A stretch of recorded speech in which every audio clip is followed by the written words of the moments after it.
welcome to the Mentored Engineer. Let's face it, for the most part, multiplying numbers together is not something we want to do. That's why we have calculators, right?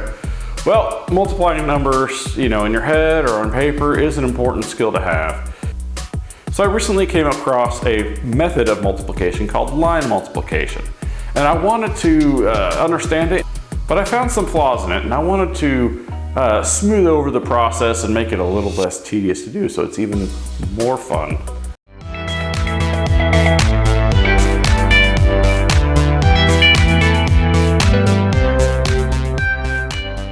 Hey, if you like what you see so far, please be sure to smash that like button and subscribe and click that notification bell so I can annoy you at least once a week. So what is line multiplication?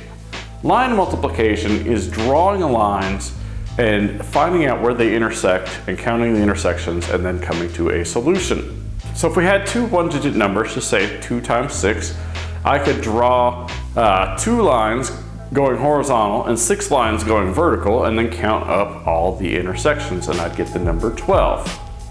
All right, that's pretty simple. Let's go to something a little bit more difficult. Let's multiply 32 times 21. So let's make the 32 horizontal and the 21 vertical.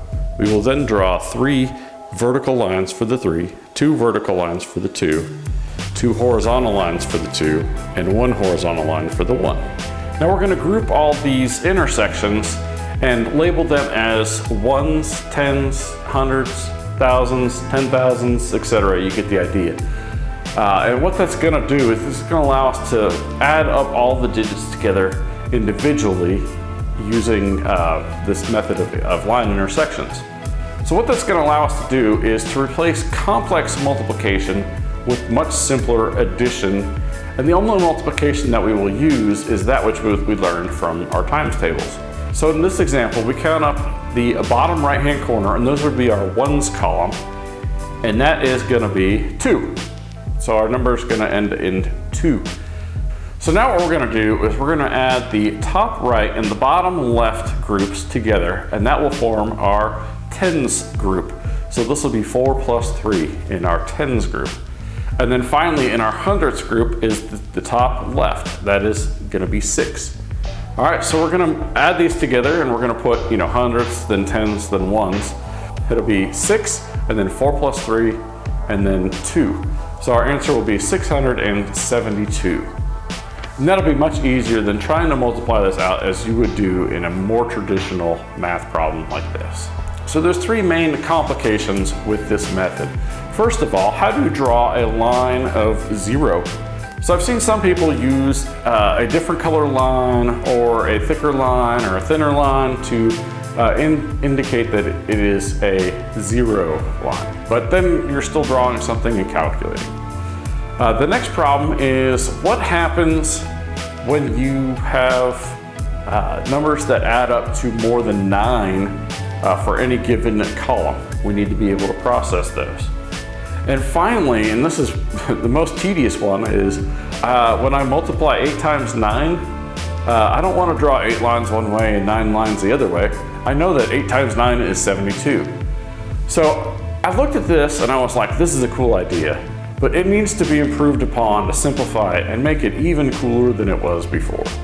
So what I've done here is I looked at this and I'm like, this is just a simple matrix where you multiply one number times another number.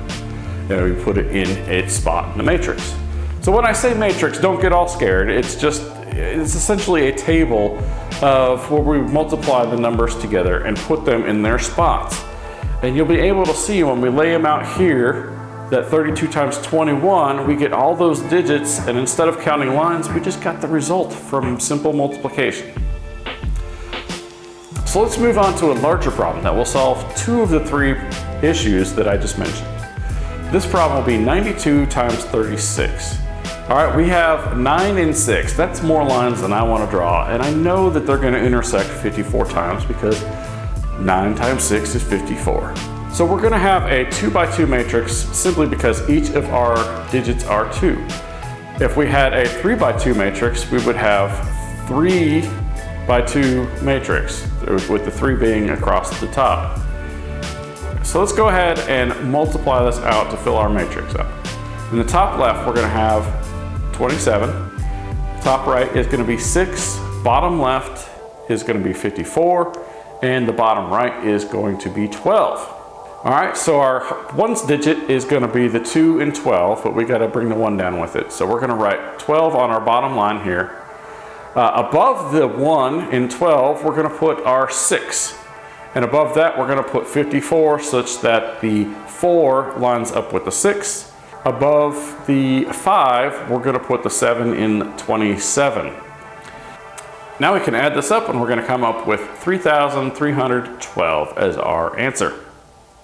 So isn't that cool? I tell you, this is great simply because it takes all the multiplication and puts it in one section and all the algebra and puts it in the other one. Our classic method combined the two and you were always multiplying and adding things together, and it really just took the fun out of it because it was more complex than it needed to be. Okay, so that got 2 out of our 3 problem. We still have the problem of 0, which ends up not being a problem when you use the matrix. So let's move on to a more complicated problem here. Let's do 103 times 462. We're going to put 103 across the top and 462 down the side. So we're going to end up with a 3 by 3 matrix simply because each number has 3 digits in it. So let's go ahead and fill out our matrix. Now obviously the center column is going to be all zeros because everything times 0 is 0. And then we can multiply the rest of it out. So in our first row, we're going to have 4, 0, 12. Second column is going to be 6, 0, 18. Third column is going to be 2, 0, 6. So there's our matrix. So unlike the 2 by 2 matrix, this is a 3 by 3 matrix, and we're going to have 3 diagonals, and that's going to mean we have 5 groupings of numbers. So in our ones category, we're going to have the 6 on the bottom right. Moving up and to the left, we're going to have our second grouping, the tens, which is 0 and 18. The third grouping is going to be 2 and 12. That'll make up the hundreds. In the thousands group, we have our 6 and 0.